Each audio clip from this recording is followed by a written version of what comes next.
je vous propose de fermer les yeux. Et puisque vous avez de la peine à être ami avec le sommeil, que diriez-vous de faire un bout de chemin avec moi vers cet état de transe? Peut-être aurez-vous décidé d'en profiter pour permettre à votre corps de vous relâcher, un peu comme si on pourrait le déconnecter à ce que vos peurs lui commandent de faire. Parce que bien souvent, lorsque l'on décide inconsciemment de ne pas s'endormir, c'est qu'une question d'équilibre, de sécurité n'est pas ajustée. D'ailleurs, peut-être pourriez-vous sentir votre corps en déséquilibre, lui qui n'est pas tellement asymétrique.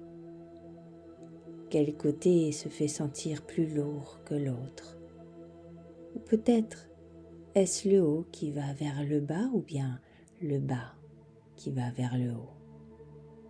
Et je ne sais pas vraiment de quelle manière vous pourriez vous apercevoir, observer où se cache l'insécurité, dans quelle partie de votre corps.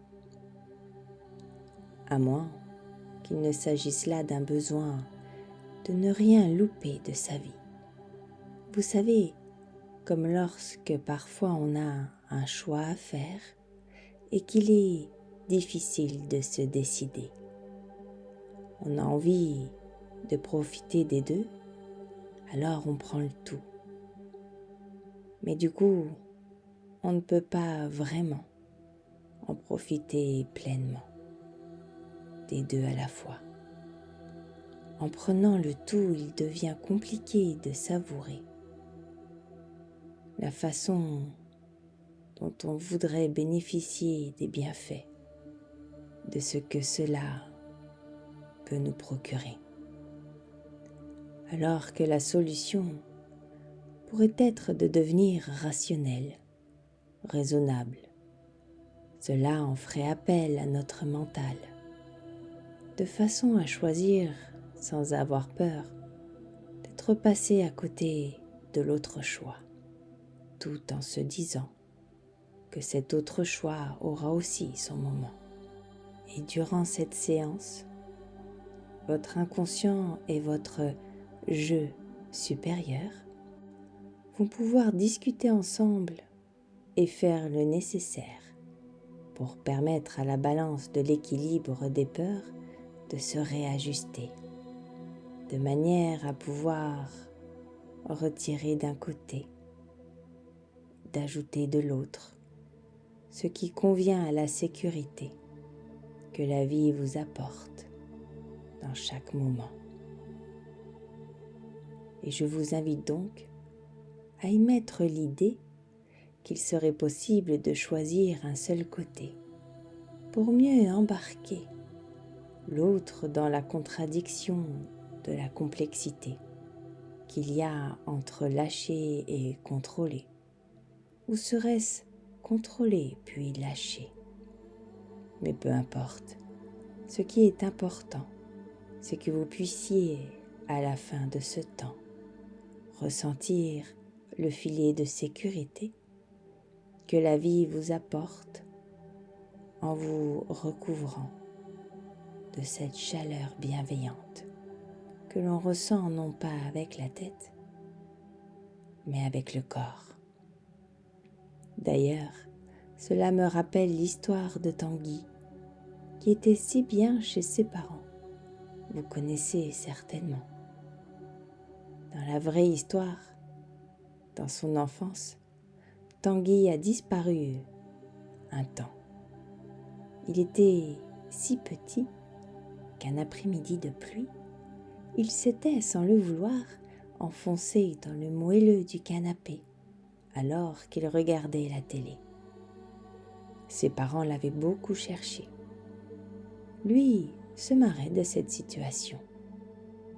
Il y avait, dans le fond de ce canapé, un double fond dans lequel Tanguy avait beaucoup ri dans un monde imaginaire qu'il avait créé. Seulement, quand il est réapparu, ses parents, qui s'étaient beaucoup inquiétés, lui en ont voulu sur le moment. C'est pour ça qu'il est resté si longtemps dans les jupes de sa maman pour la rassurer. Parce qu'il avait inconsciemment associé l'idée que s'ils disparaissaient de leur vue, alors ils étaient malheureux.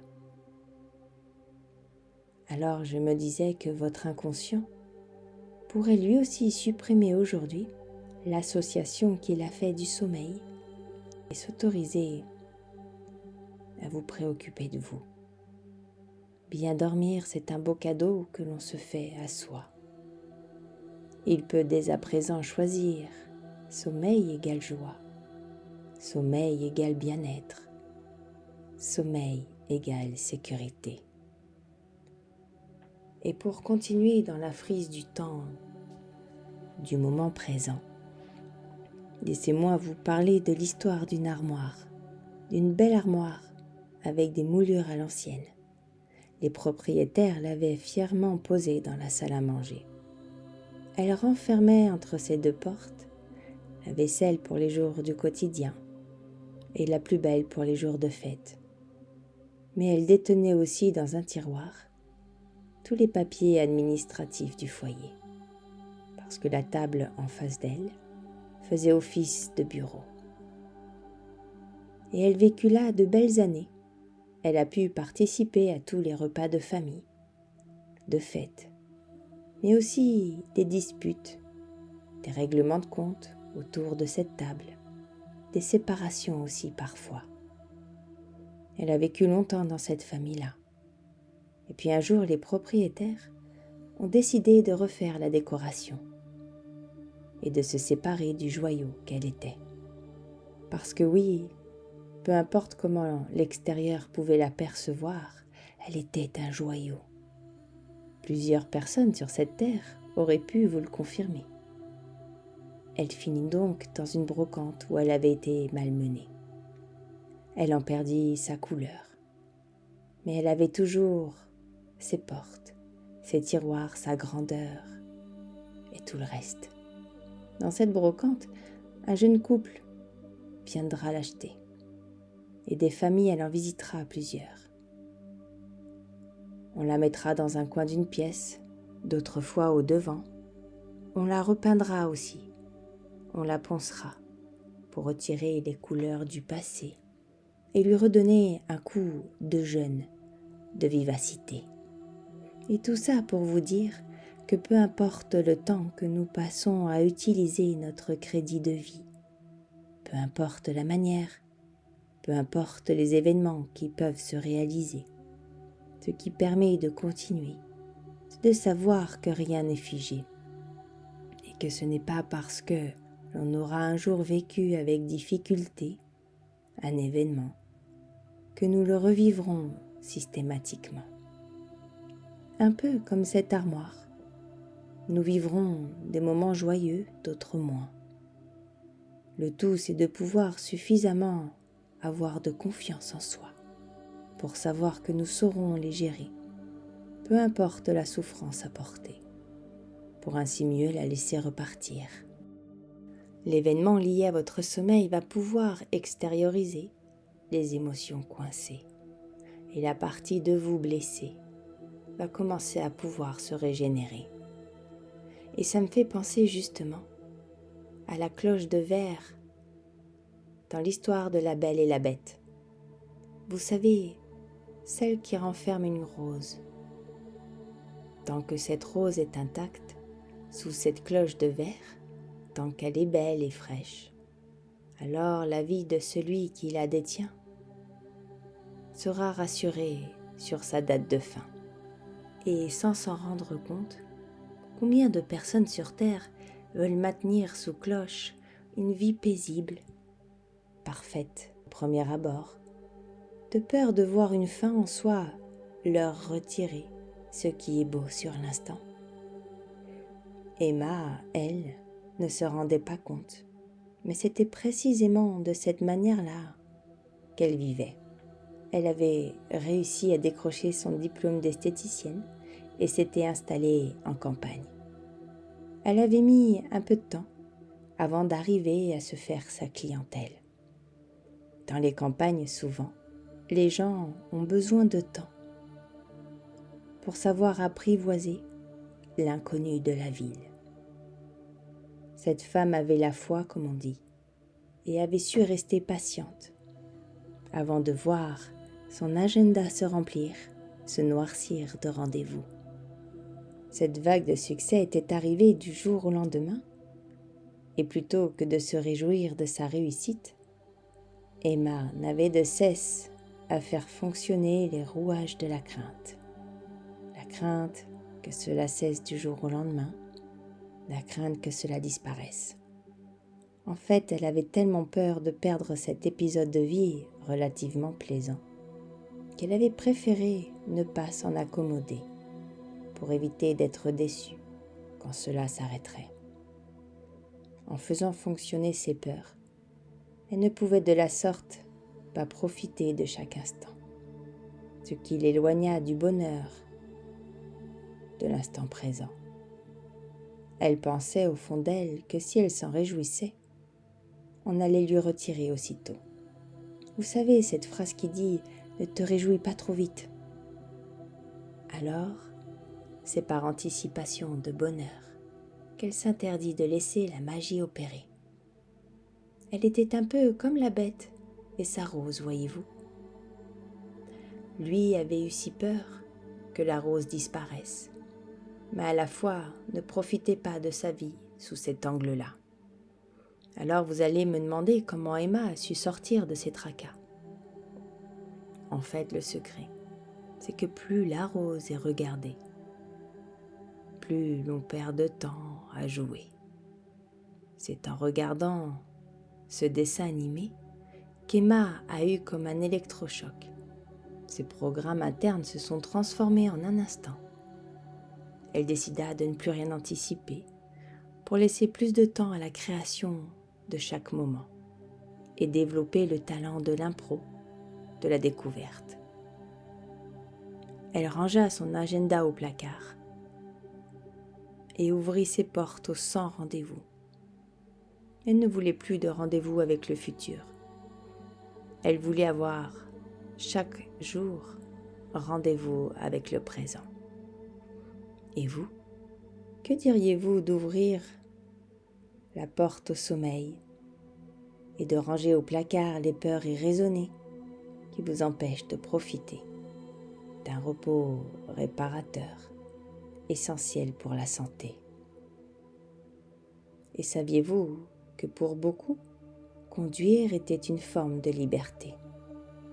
Ça ouvre l'horizon aux possibilités. Et quand j'ai eu 6 mois, ma mère m'emmena sur son île, l'île de la Réunion, où sa famille nous attendait chaleureusement. Je ne pourrai vous citer là aucun souvenir, je n'en ai pas évidemment. Seulement, ce que je sais, c'est que nous avons eu un accident et que l'on m'a retrouvée, paraît-il, des heures plus tard, bras et jambes cassés au milieu des galets.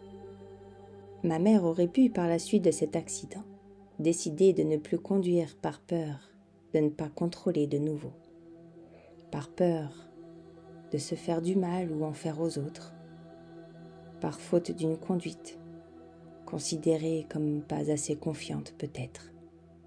Mais rien de tout cela n'arriva, parce que ma mère n'a pas voulu se priver de ce qu'une voiture peut apporter comme liberté, parce que ma mère a décidé de se faire passer en avant, en se faisant confiance sur comment les émotions pourraient être gérées si cela se reproduirait, d'accepter que cela pouvait arriver de nouveau, sans vraiment réfléchir ni citer d'éventuelles possibilités de désagréables.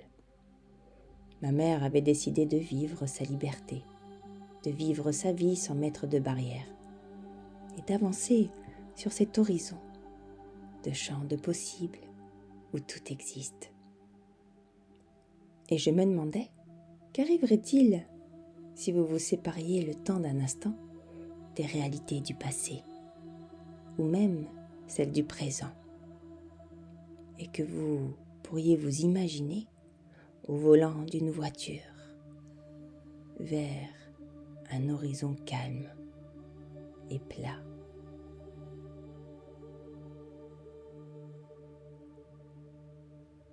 Sans barrière, sans intersection, juste une grande plaine dans une lumière apaisante.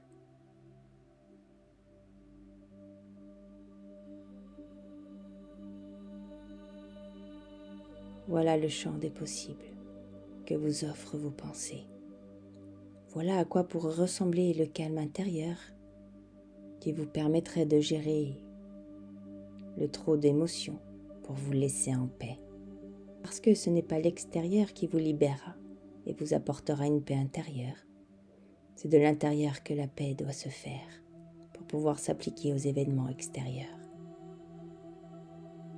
À partir de maintenant, votre sommeil se fait réparateur. Imaginez-vous sur cette plaine. Roulez vers votre champ des possibles. Regardez-vous partir en paix vers le monde des rêves qui vous attend là, à bras ouverts. Et cette voiture va pouvoir vous y accompagner.